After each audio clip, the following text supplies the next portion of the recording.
ఇప్పుడు గోపీచంద్ మల్లేని గారు మాట్లాడతారు. ఆయన మాటలు ఎంత సాఫ్ట్గా ఉంటాయో సినిమాలు అంత వైలెంట్గా ఉంటాయి.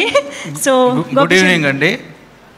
వేదిక మీద ఉన్న పెద్దలకి, వెళ్తున్న దిల్ రాజు గారికి, అలాగే శ్రీనివాస్ గారు, చదలవాడి శ్రీనివాసరావు గారికి, ఓబిఎస్ చౌదరి గారికి, అలానే ప్రసన్న గారికి, హర్నాథరావు గారికి, తర్వాత అలానే డైరెక్టర్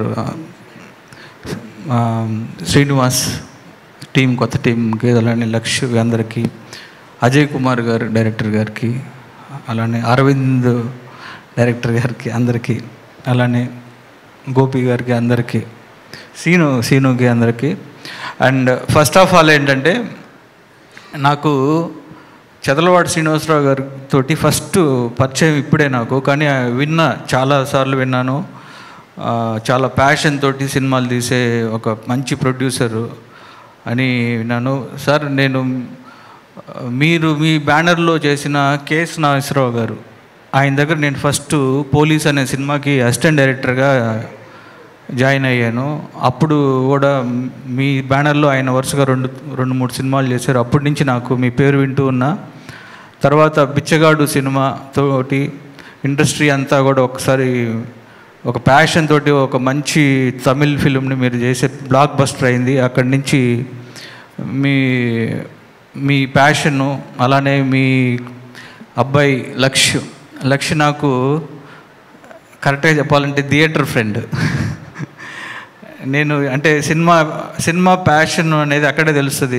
ఏ సినిమా రిలీజ్ అయినా నాకు లక్ష్య కనిపిస్తాడు, నేను ఉంటాను అక్కడ. ఫస్ట్ షో అంటే ఈవెన్ మిడ్ నైట్ షో, మొన్న రీసెంట్ మిడ్ నైట్ షోలు 1 o'clock షోలు కూడా లక్ష్య మేము కలిసాము. సో అది సినిమా మీద ఉన్న ఒక ప్యాషన్. ఈ సినిమా ట్రైలర్ చూస్తుంటే చాలా బాగుంది. నీ కటౌట్ని కరెక్ట్గా వాడుకున్నాడని అనుకుంటున్నాను అతన్ని. శ్రీనివాస్ మంచి యాక్షన్ ఫిలిం లాగా అనిపిస్తుంది. ధీరా ఈ సినిమాకు పనిచేసిన టీం అందరికీ, అలానే సాయి కార్తిక్ బ్యాక్గ్రౌండ్ స్కోర్ చేశాడు కదా, బాగా చేశారు. సాయి కార్తిక్కి అందరికీ, అలానే ఈ సినిమాలో యాక్ట్ చేసిన అందరికీ, లక్ష్యకి ఈ సినిమా ఒక మంచి హిట్ అవ్వాలి. తన ప్యాషన్కి ఎఫర్ట్ పెడుతున్నాడు. ఇందాక వచ్చినప్పుడు నేను వింటూ ఉన్నా, అందరూ చాలా ఎఫర్ట్ పెట్టి చాలా డౌన్ టు ఎర్త్ ఉంటాడని. నీ హార్డ్ వర్కే నేను తీసుకెళ్తుంది లక్ష్య. డెఫినెట్గా సినిమా నమ్ముకొని సినిమాని మీద అంత ప్యాషన్తో చేస్తున్నావు. I wish you all the success ఈ ఫిలిం. నువ్వు ఇంకా మంచి మంచి సినిమాలు చేయాలి. అండ్ శ్రీనివాసరావు గారికి అందరికీ ఈ సినిమా మంచి హిట్ అయ్యి మంచి పేరు రావాలని మనస్ఫూర్తిగా కోరుకుంటున్నాను. February 2nd రిలీజ్ అవుతుంది సినిమా. సో అందరూ తప్పకుండా థియేటర్లో చూడండి. ఈ సినిమాని మంచి సక్సెస్ చేయండి. Thank you.